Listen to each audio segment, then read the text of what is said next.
에스더 4장 13절부터 17절까지 우리 다 같이 읽겠습니다. 모르드게가 그를 시켜 에스더에게 회답하되 너는 왕궁에 있으니 모든 유다인 중에 홀로 목숨을 건지리라 생각하지 말라. 이때에 네가 만일 잠잠하여 말이 없으면 유다인은 다른 데로 말미암아 노임과 구원을 얻으려니와 너와 네 아버지 집은 멸망하리라. 네가 왕후의 자리를 얻은 것이 이때를 위함이 아닌지 누가 알겠느냐 하니 에스더가 모르드게에게 회답하여 이르되 당신은 가서 수산에 있는 유다인을 다 모으고 나를 위하여 금식하되 밤낮 3일을 먹지도 말고 마시지도 마소서. 나도 나의 시녀와 더불어 이렇게 금식한 후에 규례를 어기고 왕에게 나아가리니 죽으면 죽으리이다 하니라.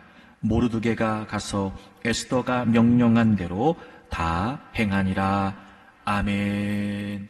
한 소셜미디어에서 제가 이런 기도문을 봤습니다. 제가 그대로 읽어드릴게요.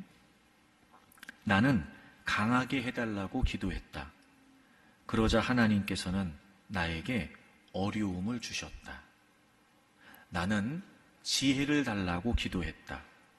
그러자 하나님께서는 나에게 해결해야 할 문제를 주셨다. 나는 용기를 달라고 기도했다. 그러자 하나님께서는 나에게 극복해야 할 위험을 주셨다. 나는 사랑을 달라고 기도했다. 그러자 하나님께서는 내게 도움이 필요한 사람들을 주셨다. 여러분, 하나님께서 이 기도에 응답하신 걸까요? 안 하신 걸까요? 이 기도가 응답된 걸까요? 안 된 걸까요? 그리고 맨 마지막에 이렇게 쓰여져 있었어요. 나의 기도가 응답됐다. 이렇게요. 우리는 상황이 바뀌기만을 위해서 기도하고 있을 때 하나님께서는 우리가 바뀌도록 이끌어 가신다는 거죠. 사랑하는 여러분, 무엇을 위해 기도하십니까? 사랑하는 교회 여러분, 어떤 응답을 기대하고 기도하십니까? 바사제국의 아하수에로 왕 때에 왕의 총애를 받았던 이 인자 하만이 있었습니다. 왕은 그를 모든 대신들 중에서 가장 높은 지위에 올려주었고, 그래서 모두가 하만에게 무릎을 꿇고 절하도록 명령을 하게 되지요. 그런데 그 하만에게 무릎도 꿇지 않고 절도 하지 않는 한 사람이 있었습니다. 그는 바로 모르드게였습니다. 하만은 그 일에 몹시 분노하게 되고, 그 모르드게가 유다인이라는 사실을 알게 되면서 모르드게 한 사람뿐만 아니라 유다인 전부를 몰살시킬 음모를 꾸미게 되죠. 왕에게 가서 그 사실을 제안하고 왕의 허락을 받아 이제 전국에 정해진 그날 모든 유다인들은 죽게 된다라고 하는 조서가 반포되게 됩니다. 이제 유다 민족은 꼼짝없이 몰살당할 위기에 처하게 되었습니다. 그런데 이 하만의 음모는 시행되지 못했습니다. 시행되지 않은 것이 아니었고 시행되지 못한 것이었습니다. 당시 아하수에로 왕의 왕비는 유다인 에스더였습니다. 모르드게는 바로 이 내용을 에스더에게 전하면서 너가 지금 왕비의 자리에 있으니까 왕을 찾아가서 우리 민족을 구원해 달라고 간청하도록 요청을 하죠. 그때 에스더는 자신이 할 수 있는 일이 없다고 이야기를 합니다. 그도 그럴 것이 당시 바사제국에는 왕을 여러 암살의 위험으로부터 지키기 위해서 엄격한 규례가 한 가지 있었습니다. 바로 왕의 부름을 받지 못하면, 즉 왕이 부르지 않으면 왕이 거하고 있는 안뜰에 들어갈 수 없다는 것이었습니다. 당연히 왕비였던 에스더도 예외가 아니었죠. 게다가 에스더는 지금까지 30일 동안 왕의 부름을 받지 못한 상태였습니다. 따라서 규례를 어기고 왕을 찾아가는 것은 현실적으로 불가능한 일이었습니다. 왕비의 자리에 있었던 에스더에게 기대하는 것은 이해가 되지만 사실 실제로 에스더가 지금 할 수 있는 일은 아무것도 없었던 겁니다. 그러자 모르드게는 에스더에게 재차 제안을 합니다. 너가 지금 왕궁에 있다고 해서 너 혼자 목숨을 건질 수 있을 것이라고 생각하지 말아라. 그러면서 너가 지금 왕후의 자리에 있는 것이 이때를 위함이 아니겠느냐라고 이야기를 하지요. 그러자 그 말을 들은 에스더가 내가 3일을 금식하겠습니다. 그리고 나를 위해 다 같이 기도해 주십시오. 내가 기도한 후에 왕 앞에 나아가겠습니다. 라고 이야기를 합니다.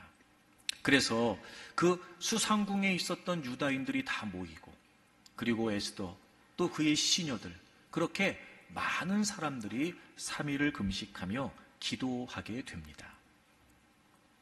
여기서 여러분 그렇게 유다인들이 다 모여서 기도하고 에스더가 막 금식하면서 기도하고 했더니 반포되었던 조소가 철회가 된 거죠. 수천 명이 모여서 3일을 금식하면서 기도하고 에스더와 시녀들이 함께 3일을 금식하면서 기도했더니 왕이 부르지 않으면 왕 앞에 나아갈 수 없다는 규례가 없어졌죠. 그렇게 다 같이 애절하게 간절하게 막 금식하면서 기도했더니 30일 동안 에스더를 부르지 않았던 왕이 에스더를 오라고 부른 거지요. 아니요. 상황이 달라진 건 아무것도 없었어요. 그런데 5장 1절을 가게 되면 기도했던 에스더가 규례를 어기고 왕 앞에 나아가게 됩니다. 왕이 에스더를 사랑스럽게 맞이해주고 소원이 무엇이냐고 물으면서 나라의 절반도 주겠다는 겁니다. 에스더가 왕을 위해 잔치를 열 테니까 하만과 같이 와달라고 초청을 하고 그 자리에서 자초지종을 설명하고 바로 이 하만이 우리 민족을 죽이려고 한다는 사실을 왕에게 알리죠.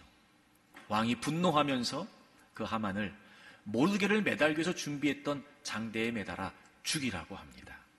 그리고 반포되었던 조소가 철회가 되고 유다인들은 몰살당할 그 위기에서 구원을 얻게 되었습니다.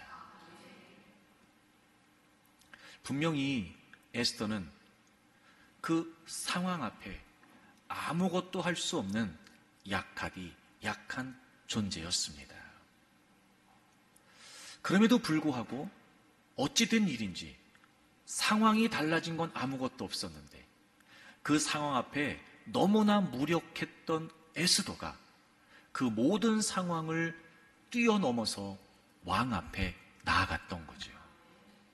결국 상황은 바뀌지 않았으나 에스더가 바뀌었고 그 달라진 에스더를 통해 유다민족은 그 위기로부터 구원을 얻게 되었던 것입니다. 그리고 성경은 어떻게 에스더가 그렇게 달라질 수 있었는지를 명확하게 우리에게 보여주고 있습니다. 우리가 다른 이유를 찾을 수 없도록 4장 마지막 부분과 5장 첫 번째 부분에 다른 이야기는 기록되어 있지 않습니다. 딱 하나, 누가 봐도 명확합니다. 그렇게 상황 앞에 약했던 에스더가 약하지 않은 에스더가 될 수 있었던 비결, 그것은 바로 에스더가 기도했기 때문이었습니다. 사랑하는 교우 여러분, 우린 늘 모든 상황 속에 약할 수밖에 없습니다. 그래서 우리에겐 문제라고 여겨지는 것이고, 그래서 우리는 두렵고 불안한 거예요. 그래서 우리는 걱정과 염려와 근심 속에 살아가지요. 우리를 둘러싸고 있는 그 모든 상황 속에 늘 약한 자신의 모습을 감출 수가 없는 겁니다. 하지만 그럼에도 불구하고 그 모든 상황에 용기 있게 맞설 수 있고, 그래서 오히려 그 모든 상황들을 돌파해 갈 수 있는 약하지만 약하지 않은, 약하지만 약하지 않게 하는 진정한 힘, 그것은 바로 기도입니다. 에스더가 그랬던 것처럼 우리가 지금 어떤 상황을 마주하고 있는지 모르지만 우리도 기도한다면 약하지 않은 사람이 될 수 있습니다. 그리고 오히려 그 모든 문제를 헤쳐나가고 마침내 그 모든 상황들을 정복해내는 믿음의 사람이 될 수 있습니다. 사랑하는 교우 여러분, 우리도 에스더처럼 기도하기를 바랍니다. 이 에스더의 기도가 오늘을 문제 속에서 살아가고 있는 우리의 기도가 되기를 바랍니다. 약하다고 생각되십니까? 그럴수록 우리가 더 기도하면 됩니다. 어렵다고 생각되십니까? 그럴수록 우리가 더 매달리면 됩니다. 불가능하다고 생각하십니까? 답이 없다고 생각되십니까? 이대로 끝난다고 생각하십니까? 그러면 그럴수록 우리가 더 하나님께 매달려 기도하면 됩니다. 물론 하나님께서 상황을 바꿔주신다면이야 더할 나위 없이 좋지만, 그렇지 않아도 상황은 여전해도, 그래서 우리는 늘 약하디 약할 수밖에 없는 존재이지만, 그럼에도 불구하고 우리가 기도하면 약하지 않을 수 있어요. 저와 여러분에게 이런 기도의 은혜가, 그리고 이런 기도의 역사가 있기를 바랍니다. 그렇다면 여러분, 에스더가 어떻게 기도했기에 약하지만 약하지 않을 수 있었을까?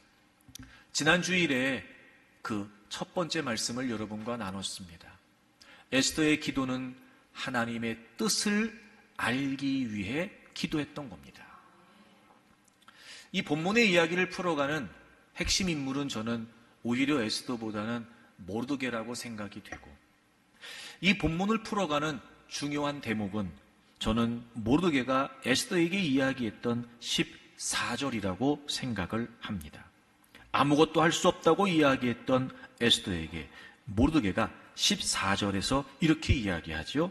이때 내가 만일 잠잠하여 말이 없으면 유다인은 다른 데로 말미암아 노임과 구원을 얻으려니와 너와 네 아버지 집은 멸망하리라. 네가 왕후의 자리를 얻은 것이 이때를 위함이 아닌지 누가 알겠느냐. 제가 설명을 드렸습니다만 이건 아주 확신에 찬 소망을 품은 단정적인 표현이다, 제가 말씀을 드렸어요. 그러니까 지금 아무것도 할 수 없다, 방법이 없다라고 말하는 에스더에게 모르드게가 너가 지금 왕비의 자리에서 아무 역할을 하지 않는다 할지라도 우리는 분명히 구원을 받게 된다. 그런데 너가 지금 왕비의 자리에 있는 거, 바로 이때 너는 너의 역할을 해야 되는 것이다 라고 단정적으로 이야기를 합니다. 이유가 뭐였습니까? 4장 1절에 이 사실을 에스더보다 먼저 알게 됐던 모르드게가 이 일을 위해 하나님께 기도했다는 장면이 등장하죠.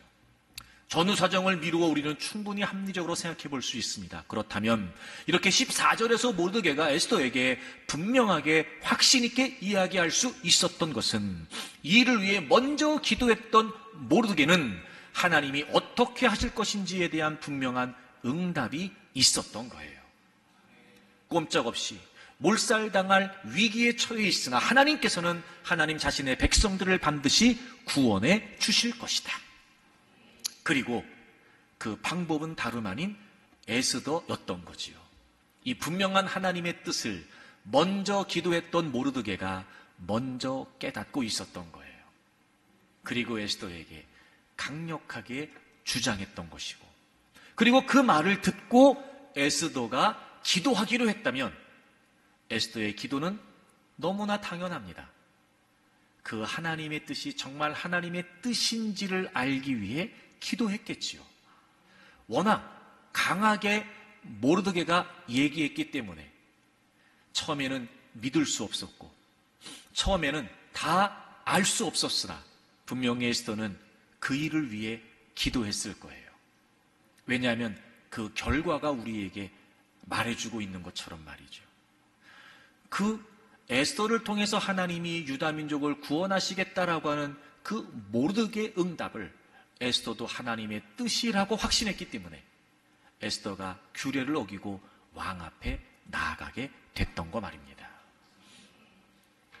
약하지만 약하지 않은, 오히려 그 모든 상황 속으로 돌진해 갈 수 있는, 그리고 마침내 돌파해내는 강력한 기도.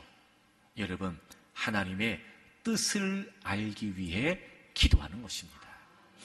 사랑하는 교우 여러분, 지금 여러분들이 어떤 상황 속에 어떤 문제 앞에 있는지 모르지만, 물론 우리는 그것 때문에 힘들다고도 하나님께 고백할 수 있어야 되고, 또 그 문제 속에 우리가 무엇을 기대하는지도 얼마든지 하나님께 이야기할 수 있습니다. 하지만 저는 우리의 기도가 거기에 머무르지 않기를 바랍니다. 이제는 좀 더 한 걸음 나가서, 그런데 하나님, 하나님의 뜻이 어디에 있습니까? 하나님, 제가 어떻게 하기를 원하십니까? 이 어려운 문제 속에 하나님은 또 어떤 계획을 갖고 제 삶을 이끌어 가기를 원하십니까? 하나님, 제게 하나님의 뜻을 좀 말씀해 주십시오. 하나님의 뜻을 좀 깨우치게 해 주십시오. 그렇게 여러분, 우리가 캄캄하고 답답하고 막막하지만 그런 중에도 하나님의 뜻을 알기 위해 기도하고, 그래서 하나님의 뜻을 우리가 확신할 수 있다면 여러분, 그 문제를 용감하게 마주할 수 있고, 오히려 그 하나님의 뜻을 확신하기에 우린 더 힘있게 그 문제를 향해 전진해 갈 수 있을 것입니다. 염려하거나 근심하거나 걱정하지 마십시오. 이제부터 여러분이 기도할 때마다 하나님의 뜻을 위해 기도하기를 바랍니다. 여러분, 우리 시편 119편을 찾아보실까요? 하나님의 뜻을 아는 건 우리에게 너무나 강력한 힘이 됩니다. 49절, 주의 종에게 하신 말씀을 기억하소서. 주께서 내게 소망을 가지게 하셨나이다. 이 말씀은 나의 고난 중의 위로라. 주의 말씀이 나를 살리셨기 때문이니이다. 아멘. 여러분, 거기 보시면 시편 기자가 이 말씀이 나의 고난 중의 위로다라고 말하는 걸 보면 분명히 지금 이 시편 기자는 고난 중에 있는 거예요. 우리와 똑같이 어렵고 힘겨운 상황을 지금 마주하고 있는 겁니다. 그런데 그가 이런 고백을 해요. 저에게 하신 말씀을 기억해 주십시오. 그러니까 그 고난 중에 그는 하나님께 기도했고 하나님이 그에게 주셨던 말씀이 있었던 거예요. 그리고 이 시편 기자는 주님께서 제게 말씀하셨던 그 말씀이 내게 뭐가 된대요? 소망이 된대요. 그러니까 고난 중에 하나님께 기도했을 때 하나님이 무엇을 말씀해 주셨고, 그리고 그 말씀을 이제 이 시편 기자는 소망으로 품기 시작했던 거예요. 그러면서 결론적으로, 그래서 그 말씀이 고난 중에 있었던 내게 뭐가 됐대요? 위로가 됐대요. 여러분이 위로가 됐다는 말이 무슨 말이겠어요? 여러분, 우리가 어떤 상황을 마주하고 있을 때 진짜 위로가 된다는 게 무슨 말일까요? 그 걱정거리가 없어지는 게 진짜 위로지요. 예를 들어 여러분 어려운 가운데 있는데 힘들지. 그게 진정한 위로가 돼요? 안 된다니까요, 여러분. 힘들지, 힘내. 물론 여러분, 그 말이 약간의 위로는 될 수 있지만 여전히 우리가 그 상황을 마주하고 있는 게 달라지지 않는다면 사실 진짜 위로가 되긴 어려워요. 진짜 위로가 되는 게 뭐겠어요? 그 문제가 풀려지는 거예요. 그래서 이렇게 말하잖아요. 주의 말씀이 나를 뭐 했대요? 살렸대요. 이게 무슨 말이겠어요? 그 고난 중에 있었는데, 그런데 하나님이 자에게 말씀해 주셨고 그 말씀을 소망으로 품기 시작했어요. 근데 그게 위로가 됐고 나를 살렸대요. 우리는 하나님의 말씀이 어떤 의미를 가지는지 알아요. 여러분, 하나님의 말씀은요, 반드시 그대로 이루어지죠. 신실하신 하나님이 하신 말씀이기 때문에 어떤 방해에도 불구하고, 어떤 도전에도 불구하고, 여러분, 그 모든 것들을 마치 비웃기라도 하듯 하나님의 말씀은 마침내 그대로 이루어져요. 모든 걸 다 무력화시키고 신실하신 하나님의 말씀은 반드시 그대로 이루어집니다. 이런 거예요. 고난 중에 있었어요? 하나님이 자기에게 말씀해 주셨어요. 그래서 그 말씀을 소망으로 품고 있었죠. 근데 그 말씀대로 이루어진 거예요. 그래서 그 말씀이 위로가 됐고 결국 그 말씀이 나를 살렸다는 거예요. 사랑하는 교우 여러분, 우리는 우리가 원하는 대로 상황이 바뀐다는 걸 믿는 게 아니에요. 우리는 우리의 삶 속에 하나님의 뜻대로 이루어진다는 걸 믿는 거죠. 그러니 여러분이 지금 어떤 상황 가운데 있는지 모르지만, 그래서 여러분이 원하는 것을 하나님께 아뢰을 수도 있지만, 이제는 하나님이 무엇을 원하시는지에 더 마음을 두고 기도하십시오. 그리고 하나님께서 어떤 말씀을 응답하신다면 여러분, 하나님은 그 뜻을 반드시 이루실 거니까 하나님이 말씀하신 그 말씀을 소망으로 품고 그 말씀대로 이루어지기를 기도한다면 마침내 그 말씀이 이루어져서 나에게 위로가 되고 나에게 구원이 될 것입니다. 제가 지난주에 기도에 관해 새로운 정의를 여러분에게 말씀드렸잖아요. 기도는 인간이 자신의 뜻을 이루기 위한 수단이 아니고, 기도는 하나님께서 자신의 뜻을 우리를 통해 이루어 가시는 과정이다. 우리가 에스더처럼 하나님의 뜻을 알기 위해 기도했으면 좋겠습니다. 그리고 에스더가 경험했던 이 강력한 기도의 역사를 저와 여러분도 경험하기를 바랍니다. 오늘은 두 번째 말씀을 나누려고 그래요.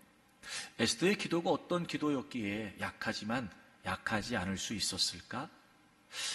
에스더의 기도가 도대체 어떤 기도였기에 이 불가능한 상황을 돌파하는 강력한 힘이 될 수 있었을까? 자, 오늘 본문 다시 돌아오실까요?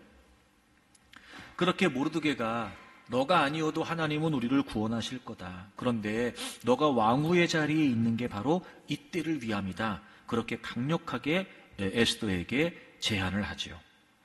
그리고 에스더가 그럼 내가 기도하겠다고 말하는 이 16절에 에스더의 기도의 성격이 고스란히 담겨져 있어요. 자, 여러분 16절을 보실까요? 에스더가 기도하겠다고 얘기하잖아요. 당신은 가서 수산에 있는 유다인을 다 모으고 나를 위하여 금식하되 밤낮 3일을 먹지도 말고 마시지도 마소서.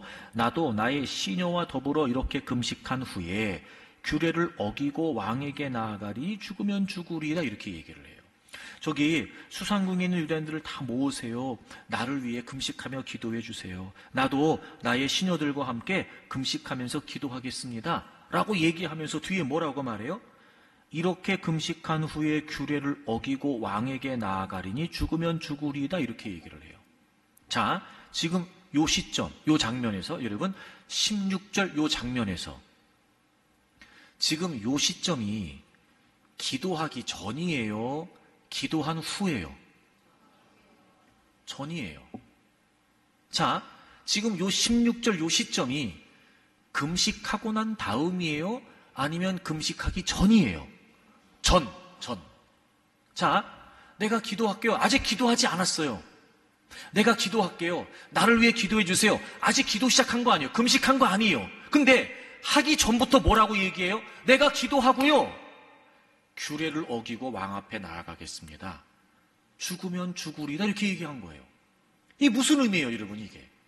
지금 에스더는 모르드게로부터 강력한 하나님의 뜻을 들었어요. 하나님이 우리를 구원하시는데 너를 통해 구원하시겠대. 당연히 에스더는 이 말을 처음에 믿을 수 없었을 거예요. 16절에서 말하는 이 시점 역시 마찬가지일 거예요. 근데 이렇게 말하는 거예요. 그래요? 알겠습니다. 그럼 내가 기도할게요. 그러면서 기도한 후에 내가 왕의 규례를 어기고 왕 앞에 나가겠습니다 라고 얘기하는 게 무슨 의미겠어요?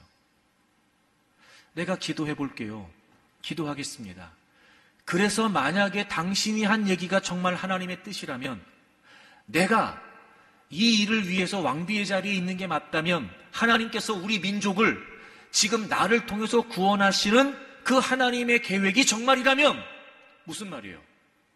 내가 그대로 순종하겠다는 거예요. 기도하기 전입니다, 분명히. 금식하기 전이에요. 근데 그게 하나님의 뜻이라고요? 내가 기도할 건데요. 알았어요. 그게 하나님의 뜻이라면 아무리 규례가 있어도, 그게 하나님이 원하시는 거라면 아무리 내가 규례를 어기는 일 때문에 죽어야 되는 상황을 맞는다 할지라도, 알겠습니다. 내가 왕 앞에 나가겠습니다. 이 말은 무슨 말이에요? 그게 하나님의 뜻이라면 난 죽어도 좋습니다. 내가 그대로 순종하겠습니다. 지금 이 얘기하는 거잖아요. 그러니까 에스더는 기도하기 전부터 지금 뭘 각오하고 있는 거예요? 순종을 각오하고 있는 거예요. 여러분, 에스더의 기도는 어떤 기도였을까? 약하지만 약하지 않을 수 있었던 이 강력한 기도의 이유. 그는 하나님의 뜻을 알기 위해 기도했고, 그리고 그는 하나님의 뜻대로 순종하기 위해서 기도했던 거예요. 우리는 우리가 원하는 대로 기도해요. 그리고 우리는 인심 쓰듯 하나님의 뜻대로 되기를 원한다고 기도합니다. 인심 쓰듯.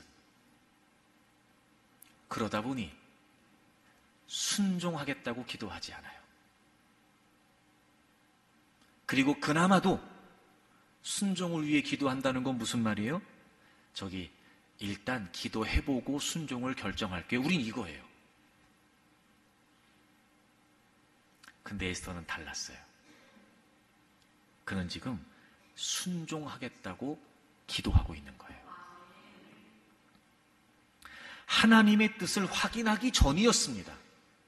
그럼에도 불구하고 그는 기도하기 전부터 하나님의 뜻대로 순종하겠다고 기도했던 거예요. 그 하나님의 섭리에 복종하겠다는 각오로 단호한 결심을 하고 기도했던 거지요. 물론 그의 결심을, 그의 순종을 방해하는 강력한 상황이 있었어요. 왜? 규례를 어기고 왕 앞에 가면 죽거든요. 그런데 그렇다더라도 설사 그래서 죽음이 불가피한 상황이라 할지라도 자신은 기꺼이 감수하고 순종하겠다는 거예요. 죽음도 자신의 순종을 가로막을 수 없다 라고 하는 비장한 결심을 하고, 그리고 3일을 금식했던 거예요. 보세요, 여러분. 순종을 각오하고 기도해도 순종은 쉽지 않아요. 그런데 하물며 순종의 의사도 없이 기도를 한다면 아무리 하나님의 뜻을 알아도 순종하는 건 불가능합니다. 그런 걸 보면 왜 나는 기도하는데 안 됩니까? 하나님께 따지기 이전에 왜 나의 기도는 이 정도밖에 안 될까를 먼저 살펴야죠. 이런 남다른 역사, 이런 남다른 능력, 이런 남다른 기적, 여러분, 기도가 달랐던 거예요. 사랑하는 교회 여러분, 우리의 기도가 달라졌으면 좋겠어요. 이제부터 하나님의 뜻을 알기 위해 기도하고, 그리고 하나님의 뜻에 순종하기 위해 기도하세요. 하나님, 말씀해 주십시오. 제가 순종하겠습니다. 하나님이 정말 이걸 원하세요? 알겠습니다. 쉽지 않을 것 같은데요. 그래서 제가 기도합니다. 하나님, 저 좀 붙잡아 주세요. 하나님의 뜻이 가장 선하고 하나님의 뜻이 가장 아름답다는 거 제가 압니다. 제가 하나님을 신뢰합니다. 그런데 제가 연약합니다. 제가 부족합니다. 그래서 기도합니다. 하나님, 하나님의 뜻대로 순종할 수 있도록 도와주세요. 우리의 기도가 달라지기를 바랍니다. 그래서 정말 기도할 때마다 순종해야 되는데 그게 안 되는 거예요. 그것 때문에 막 하나님께 매달리는 거예요. 하나님이 뭘 원하시는지 알겠는데 그게 안 되는 거예요. 막 그것 때문에 괴로워하면서 하나님 저 도와주세요. 그래도 저 하나님의 뜻대로 살고 싶은데 하나님 저 좀 이끌어 주세요. 막 그것 때문에 기도하는 겁니다. 생각해 보세요, 여러분. 하나님이 여러분 우리를 모르시지 않는데 어렵다는 걸 아실 텐데 우리의 생각을 아시고 우리의 기대를 아시는 그분께서 그게 쉽지 않다는 것도 아실 텐데 그런 연약함을 끌어안고 그래도 하나님의 뜻대로 살겠다고 몸부림치는데 하나님이 어찌 두고만 보시겠습니까? 순종할 수 있도록 어떤 상황도 감내할 수 있도록 그리고 어떤 문제도 마주할 수 있도록 하나님께서 우리에게 순종할 수 있는 힘을 주시죠.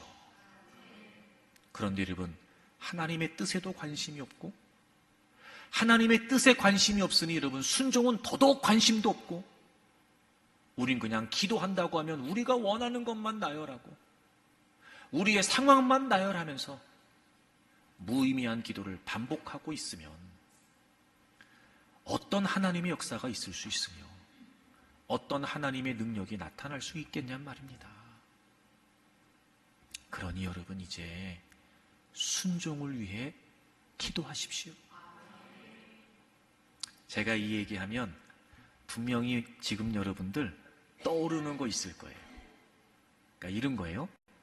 사실 대개의 경우 저를 포함해서 우리끼리 얘기해요. 우리끼리 얘기인데 사실 대개의 경우 우리가 몰라서 순종을 못하는 건 아니에요. 뭔 말인지 아실 텐데 알지만 안 하는 거지요. 하나님이 여러분에게 감동해 주신 게 없을까? 하나님이 여러분에게 이렇게 하라고 말씀해 주신 게 없을까? 있어요. 근데 우리가 그걸 안 하는 거예요. 이런 경우도 있지 않을까요? 하나님의 뜻을 알아요. 근데 당장 그대로 하고 싶은 마음이 없으니까 미뤄가면서 자꾸 하나님의 뜻을 알려달라네 또. 참나. 우리가 그래요. 그러지 말고 그냥 있는 모습 그대로 하나님 알겠습니다. 근데요 참 너무 어렵네요. 너무 힘드네요. 그래도 하나님 제가 순종하고 싶어요. 하나님 저 좀 도와주세요. 그렇게 여러분 순종을 각오하고 기도하기 시작하면 하나님은 당연히 순종하도록 이끌어 주세요. 그러면 그 순종의 발걸음을 내딛는 그 한 걸음 한 걸음마다 하나님은 하나님의 일을 이루어 가시는 거예요. 이제 여러분 순종을 각오하고 기도하십시오. 이제 순종 얘기가 나왔으니까 제가 이제 하는 거예요. 여러분은 다소 부담이 되실 수 있지만 부담이 돼도 제 말이 맞다는 걸 여러분도 알고 계시긴 할 거예요. 그래서 표면 위로 꺼내기는 좀 서로 좀 껄끄러울 수 있으나 우리 서로 모르는 얘기가 아니니 말 나온 김에 하겠다 이 말이에요. 여러분은 순종을 어떻게 생각하십니까? 여러분의 삶에서 순종을 어떤 의미로 생각하십니까? 여러분 순종은 우리 인생의 성패를 좌우합니다. 창세기 3장에 인류 최초의 실패가 나오죠. 창세기 1장과 2장에서 하나님은 온 우주 만물을 다 만드시고 마지막에 인간을 창조하세요. 그리고 남달리 인간을 축복하십니다. 생육하고 번성하고 충만하고 다스리라. 이런 거예요. 다 니네 거야. 다 니네 거야. 마치 이런 거죠. 야, 내가 너네들을 위해 만들었어. 마음껏 누려라. 마음껏 누려라. 대신 하나님께서 한 가지를 금지하시죠. 그런데 선악을 알게 하는 나무의 열매는 따먹으면 죽는다, 이렇게 말씀하세요. 그것은 하나님께서 우리 피조물인 인간이 그걸 다 누리는 과정에 하나님께서 주신 것이라는 걸 기억하도록 하시기 위함이었어요. 즉, 하나님이 계신다. 하나님이 주인이시다. 하나님이 주신 것이다. 아무 문제 없었어요, 여러분.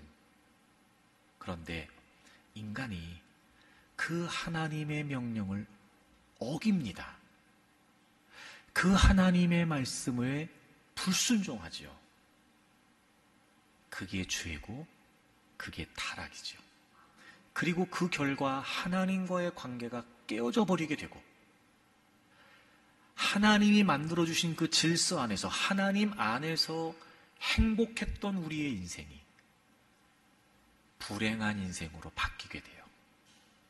마치 물을 떠난 물고기처럼, 뿌리가 뽑힌 나무처럼 그때부터 인간은 불행한 인생이 시작되었습니다. 실패입니다. 인류 최초의 실패가 뭔지 아세요? 불순종이에요. 우리는 순종을 어떻게 이해하고 있는지 모르지만 그게 마치 우리에게 어떤 의무로 주어지고 우리에게 부담으로 주어지는 것처럼 생각할지 모르지만 아니요. 하나님께서 우리에게 하나님의 말씀을 주시고 하나님의 말씀을 따라 살라고 하시는 건 우리가 행복하게 살기를 원하셨던 거예요.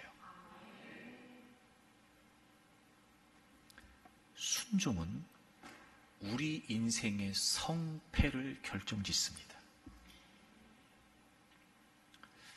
사울의 인생을 보면 분명하지요. 여러분, 사울이 아말렉과의 전쟁을 치르고 그 전쟁에서 사울은 하나님께 불순종합니다. 그리고 그 일 때문에 사울은 하나님께 버림을 받게 돼요. 근데 여러분 그거 아시죠? 사울이 하나님께 버림을 받았던 건 아말렉과의 전쟁에서 패배했기 때문이 아니었습니다. 그는 분명히 그 전쟁에서 승리했습니다. 여러분, 아말렉의 왕을요, 포로로 잡아왔다니까요? 분명히 사울은 그 전쟁에서 승리했습니다. 그런데 하나님께 버림을 받아요. 이유가 뭐였어요? 하나님이 말씀하신 대로 순종하지 않았거든요. 그럼 보세요, 여러분. 승리했는데 하나님께 버림받았어요. 즉, 승리했는데 그의 인생은 실패였어요. 우리 그리스도인들이, 하나님을 믿는 하나님의 백성들이 추구해야 될 가치는 승리가 아닌 거예요. 순종인 거예요. 하나님의 백성들에게서 진짜 성공은 뭐예요? 승리가 아니에요. 순종이에요. 그러니까 이런 거죠. 승리가 아니고 순종을 추구하면 승리하게 돼요. 성공이 아니고 순종을 추구하게 되면 성공하게 돼요. 그런데 순종은 없고 성공만 있고 승리만 있으면 실패해요. 여러분, 하나님이 우리에게 순종하라고 하시는 건 하나님 때문이 아니에요. 하나님이 우리에게 순종하라고 하시는 건 우리 때문이에요. 그러니 지금 우리가 마주하고 있는 힘겹고 어려운 모든 상황 속에서 하나님은 분명히 우리를 위해 가장 선하고 가장 복된 계획을 가지고 계실 텐데 우리가 그 뜻을 알기 위해 기도하고 그래서 그 뜻대로 순종하기를 위해 기도하면서 마침내 하나님의 뜻대로 순종한다면 여러분 그 순종의 자리는 성공의 자리가 돼요. 그 성공의 자리, 그 순종의 자리는 승리의 자리가 돼요. 그 순종의 자리는 해결의 자리가 되고 그 순종의 자리가 복된 자리가 된단 말입니다. 그러니 사랑하는 여러분, 우리가 모든 일이 기도의 일이고 모든 상황에서 우린 기도해야 되며 그래서 모든 문제 속에 우리는 하나님의 도우심을 구한다고 할 때 결국 우리의 관건은 순종이라는 거죠. 그래서 여러분 우리는 반드시 기도할 때마다 순종을 위해서 기도해야 돼요. 나이키 조던이라고 하는 회사가 있어요. 여러분 들어보셨겠지만 그 미국 NBA, 프로농구 NBA의 전설적인 마이클 조던이라는 선수가 있는데 이 선수의 이름을 브랜드를 나이키에서 인용을 해서 차용을 해서 이제 나이키 조던이라고 하는 회사를 만들었어요. 그 나이키 조던 회사의 부사장인 하워드 화이트 씨가 있는데 이분도 원래 이 미 NBA 프로농구의 운동 선수였는데 이제 무릎 부상을 당하면서 그 운동을 더 이상 할 수 없게 됐다고 그래요. 이 하워드 역시 주목받는 선수였는데 그 치명적인 부상 때문에 선수 생활을 그만두고 절망적인 상황 속에서 살고 있다가 그가 그 절망을 딛고 일어섰던 비결이 뭐였냐면 그 농구 코트에서 농구 경기를 했던 경험을 기억해 가면서 이 농구 코트에도 규칙이 있는 것처럼 인생에도 규칙이 있다는 사실을 깨닫게 된 거예요. 그리고 이분이 성공을 하고 그 부사장으로 성공을 하고 인생 설계자의 공식이라고 하는 책을 썼어요. 그 책에 보면 이런 내용이 나와요. 인생은 경기다. 경기를 잘 치르고 싶을수록 규칙을 더 알아야 한다.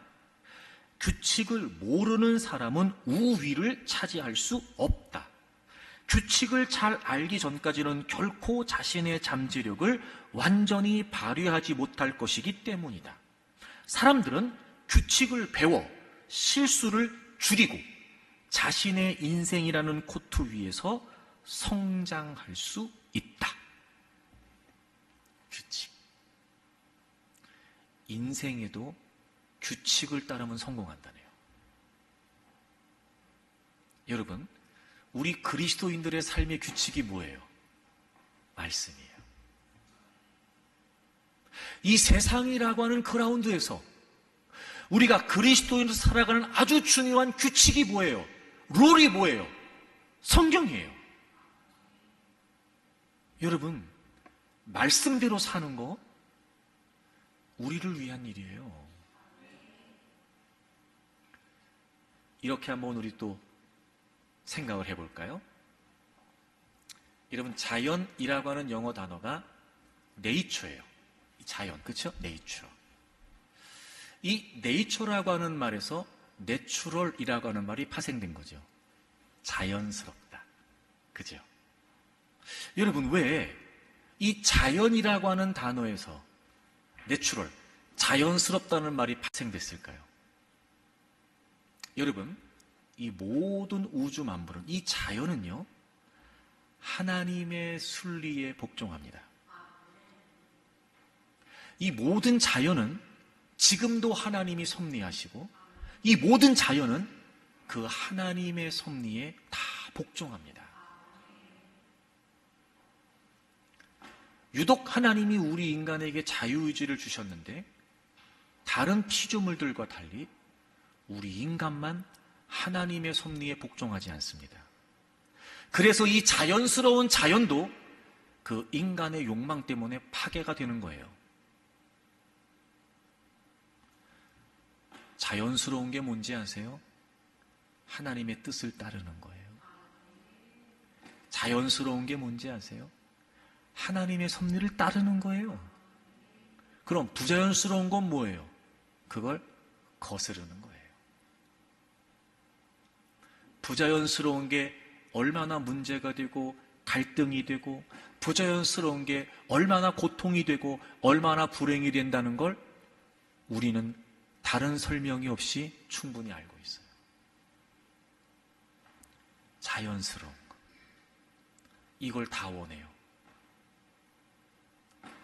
우리가 자연스럽게, 우리가 행복하게 살 수 있는 비결, 말씀대로 사는 거예요. 그러니까 우리의 기도의 첫 번째 중심은 순종이어야 돼요. 하나님의 뜻대로 순종하겠습니다. 하나님의 말씀대로 순종하겠습니다. 자, 그래서 이렇게 기도하면 좋겠어요. 자, 시편 119편을 찾으세요. 시편 119편 33절, 34절, 35절을 보시면 시편 기자가 이렇게 기도해요. 여호와여, 주의 율례들의 도를 내게 가르치소서. 내가 끝까지 지키리이다.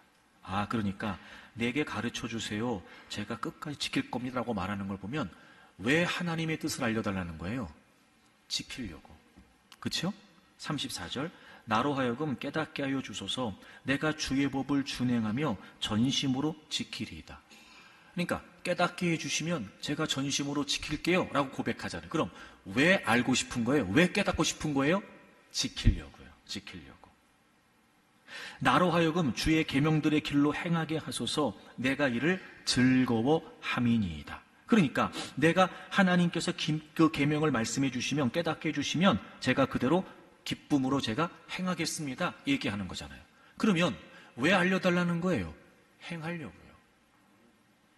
자, 하나님의 뜻을 안다는 건 뭘 전제하는 거예요? 순종을 전제하는 거예요.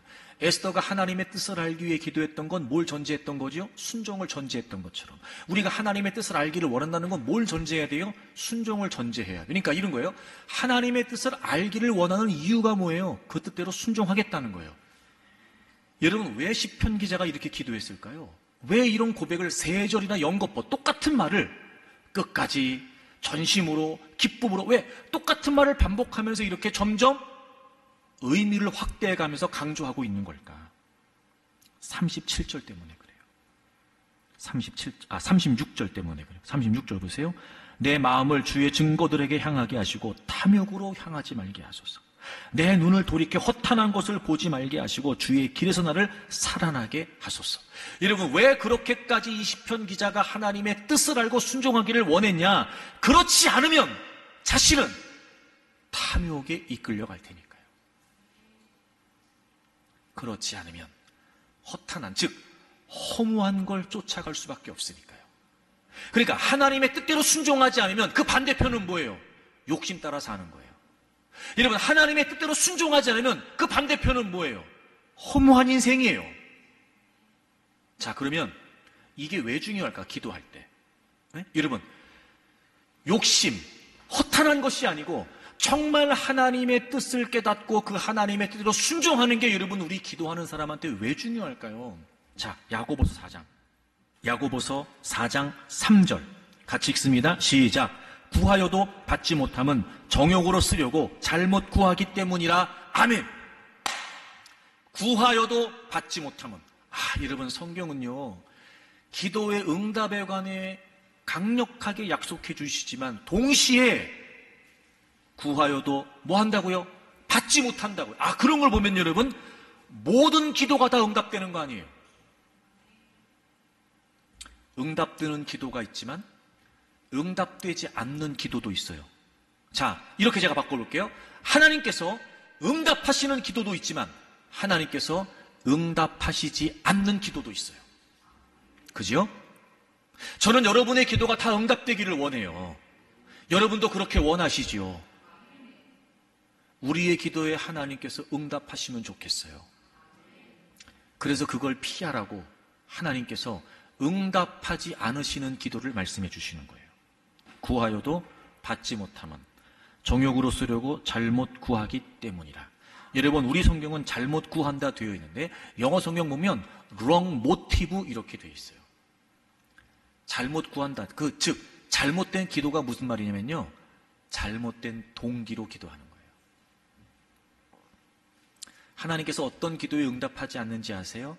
잘못된 동기로 기도하는 거예요. 그게 뭐예요? 정욕으로 쓰려고. 제가 설명한 적 있잖아요. 정욕으로 쓰려고. 여러분이 정욕이라는 말을 여러분이 어떻게 알고 계시는지 모르겠는데 영어성이 이렇게 풀이가 되어 있어요. You get on your pleasure. 당신이 당신의 기쁨을 얻기 위해서. 여러분, 이게 욕심이잖아요. 이게 탐욕이죠. 자, 보세요. 시편 기자가 왜 그렇게까지 하나님의 뜻을 알려주세요. 제가 지킬게요. 끝까지 전심으로 기쁨으로. 만약 그렇지 않으면 제 마음은 욕심을 향하게 되거든요. 왜 그렇게까지 간절하게 애절하게 매달렸을까? 욕심을 따라 구하는 기도는 하나님이 응답하지 않으셔요. 그래서 기도자에게 있어서, 그래서 기도하는 사람에게 있어서 순종을 위해 기도하는 건 절대적이라고 말해도 지나치지 않아요.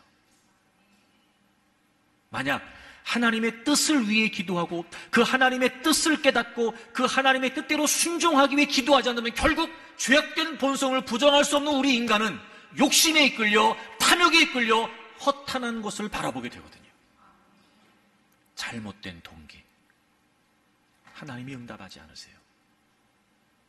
내 욕심을 위한, 내 만족을 위한, 내 즐거움을 위한, 내 탐욕에 이끌리는 기도, 하나님이 응답하지 않으세요. 그러니까 하나님의 뜻을 알고 그 하나님의 뜻대로 순종하기 위해 기도하는 기도는 하나님의 응답을 위해 반드시 우리가 해야 되는 기도였던 거예요.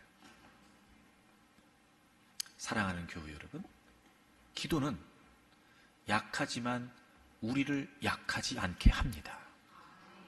어떤 상황도 마주하고 어떤 문제도 돌진할 수 있도록 한없이 연약한 우리를 강하게 붙잡아 줍니다. 그 기도의 비결은 하나님의 뜻을 알기 위해 기도하는 것이며 하나님의 뜻에 순종하기 위해 기도하는 것입니다. 우리의 기도가 달라지기를 바랍니다.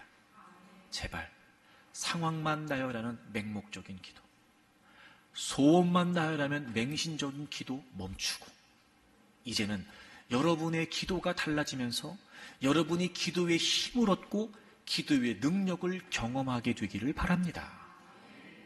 여러분이 어떤 상황 앞에 있던 그건 중요하지 않습니다. 기도가 중요합니다. 에스더처럼 기도의 힘을 힘입어 약하지만 약하지 않은 존재가 되어서 여러분의 모든 상황들을 뚫고 나갈 수 있을 만큼, 여러분의 모든 문제들을 정복해낼 수 있을 만큼 강력한 기도의 사람들이 되기를 주의 이름으로